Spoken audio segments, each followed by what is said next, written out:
Good morning students, कैसे हैं आप लोग। आशा है अपने अपने घरों में स्वस्थ होंगे, अच्छे होंगे। प्यारे बच्चों, आज मैं आपको रामधारी सिंह दिनकर जी के द्वारा लिखी हुई कविता भगवान के डाकिए पढ़ाऊंगा।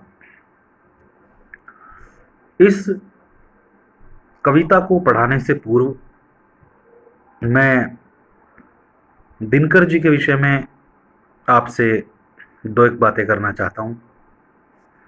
दिनकर जी एक बहुत महान और मूर्धन्य साहित्यकार थे।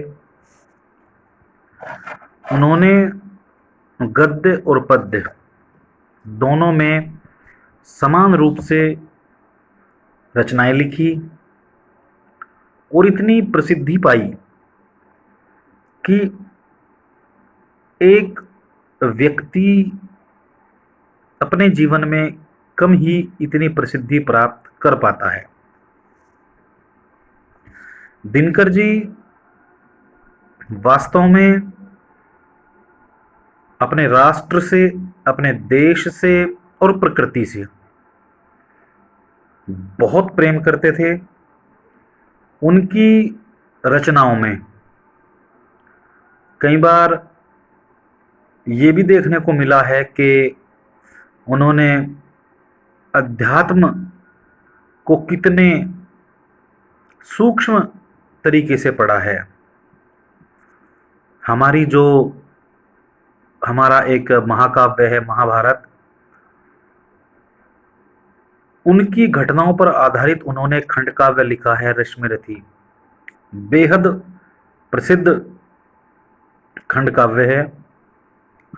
और जो ये कविता हमारे सिलेबस में है, भगवान के डाकिए, ये एक प्रकृति संबंधी कविता है। तो लीजिए, प्रस्तुत है कविता। पक्षी और बादल ये भगवान के डाकिए हैं, जो एक महादेश से दूसरे महादेश को जाते हैं। हम तो समझ नहीं पाते हैं, मगर उनकी लाई चिट्ठियां पेड़ पौधे पानी और पहाड़ बांचते हैं। बच्चों, कितना प्यारा दृश्य उपस्थित किया है दिनकर जी ने। वो कहते हैं कि जो पक्षी और बादल हैं वो भगवान जी के डाकिए हैं, पोस्टमैन हैं, जो एक देश से, बड़े देश से दूसरे बड़े देश को जाते हैं। और वो क्या संदेश लेके जाते हैं, क्या संदेश लाते हैं, हम उस चीज को पढ़ नहीं पाते, समझ नहीं पाते, पढ़ नहीं सकते, समझ नहीं सकते। लेकिन उनके द्वारा लाई चिट्ठियां, उनके द्वारा लाया गया संदेश पेड़ पौधे पानी और पहाड़ बांचते हैं, पढ़ते हैं। बांचना जो शब्द है वो वाचन से बना है। वाचन तत्सम शब्द है और बांचना तद्भव शब्द है, जिसका अर्थ होता है पढ़ना। साधारण शब्दों में कवि ने बादल और पक्षियों को भगवान जी का डाकिया बताया है और ये भी कहा है कि जो संदेश ये लाते हैं उन्हें हम नहीं पढ़ पाते। उन्हें पेड़ पौधे पानी और पहाड़ पढ़ते हैं। थोड़ा सा दिमाग लगा के सोचो कि ऐसा क्यों होता है। संदेश कौन ला रहा है? संदेश ला रहा है पक्षी और बादल। और पढ़ कौन रहा है? पेड़ पौधे पानी और पहाड़। यानी प्रकृति ही तो संदेश ला रही है और प्रकृति ही संदेश पढ़ रही है। बच्चों, ये जो प्रकृति है ये अपना संतुलन स्वयं कर लेती है। ओजोन परत में छेद हो जाना, नदियां प्रदूषित होना, अब कैसा संसार में लॉकडाउन की स्थिति है। सब कुछ साफ हो गया, प्रदूषण नहीं रहा, ओजोन परत का छेद भी भर गया, गंगा यमुना आदि नदियां स्वच्छ हो गई। तो प्रकृति की हमें रक्षा करनी चाहिए, उसका बारंबार धन्यवाद देना चाहिए कि उनके द्वारा जो संसाधन हमें मिले हैं वो इतने अमूल्य हैं कि उनका मोल चुकाना साधारण मनुष्य के वश की बात नहीं है। आगे लिखता है कवि कि हम तो केवल ये आंकते हैं कि एक देश की धरती दूसरे देश को सुगंध भेजती है। कवि कहता है कि हम तो केवल ये सोचते हैं कि हवा के द्वारा फूलों की सुगंध एक जगह से दूसरी जगह पे चली जाती है, और वो सौरभ हवा में तैरते हुए पक्षियों की पांखों पर तिरता है। और सौरभ कहते हैं जो खुशबू के कण हैं जो फूलों से निकले हैं, वो पक्षियों के पंखों के द्वारा इधर से उधर हवा में तैरते हैं, और एक जगह से उठा हुआ भाप दूसरी जगह जाकर पानी के रूप में बरस जाता है।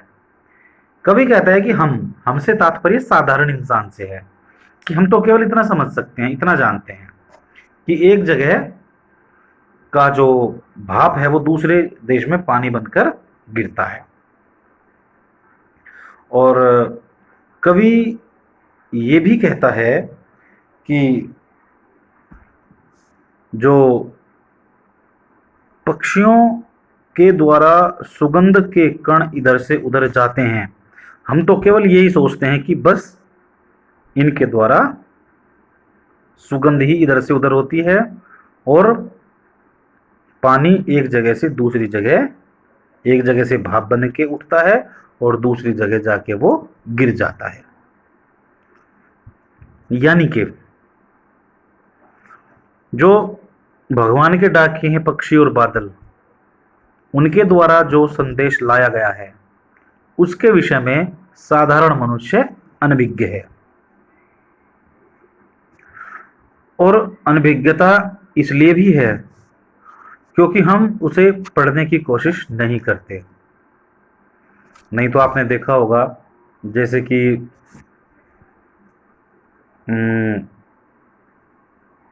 आपकी 6th क्लास में एक चैप्टर है हेलन केलर, वो अंधी है लेकिन वो छूकर सारी चीजों को बता देती है। यानी कि वो प्रकृति के साथ एकाकार हो गई। मनुष्य भी, व्यक्ति भी जब प्रकृति के साथ एकाकार हो जाए तो वो स्थिति इतनी अच्छी, सुंदर, बढ़िया और सबके लिए लाभप्रद होती है, तथा तभी प्रकृति हम मनुष्यों को कल्याण की वस्तुएं प्रदान करती हैं। अन्यथा ये जो प्राकृतिक आपदाएं हैं जैसे कोरोना, भूकंप, महामारी, अन्य कभी एक बार प्लेग फैला था, या 2013 में केदारनाथ में जो प्रलय आई थी पानी से, बाढ़, ये प्रकृति का कोप है, क्रोध है। सुनामी, केरल में या दक्षिण भारत में एक बार सुनामी आई थी, तट के तट बर्बाद हो गए थे। तो ये प्रकृति का कोप है, क्रोध है, जो हम सब पर केवल इसलिए होता है कि हम प्रकृति के साथ ऐसा व्यवहार नहीं करते जैसा प्रकृति को चाहिए। ईश्वर ने संसाधन दिए हैं, उन पे मनुष्यों का भी अधिकार है और उन पे पशु पक्षियों का भी उतना ही अधिकार है, परंतु आदमी अपनी ये बड़प्पन मान बैठा है, भूल बैठा है, और जिसका परिणाम मानव जाति को अलग अलग रूपों में भुगतना पड़ता है। प्यारे बच्चों, इस कविता का आपको भावार्थ लिखना है, प्रश्नोत्तर लिखने हैं, और अगर आपको इसमें कोई परेशानी आती है, कोई संदेह होता है, तो निसंकोच आप मुझसे व्हाट्सएप पे फ़ोन करके जिस भी माध्यम से आप मुझसे पूछना चाहें पूछ सकते हैं। मैं आपकी जो परेशानी है उसे हल करने का पूरा प्रयास करूंगा। तब तक के लिए अपने बड़ों का कहा मानिए और अपने घर में रहिए। Take care, have a nice day. और हाँ, कल जो टेस्ट होगा उसके लिए सभी बच्चों को पहले से ही बहुत सारी शुभकामनाएं। Bye bye.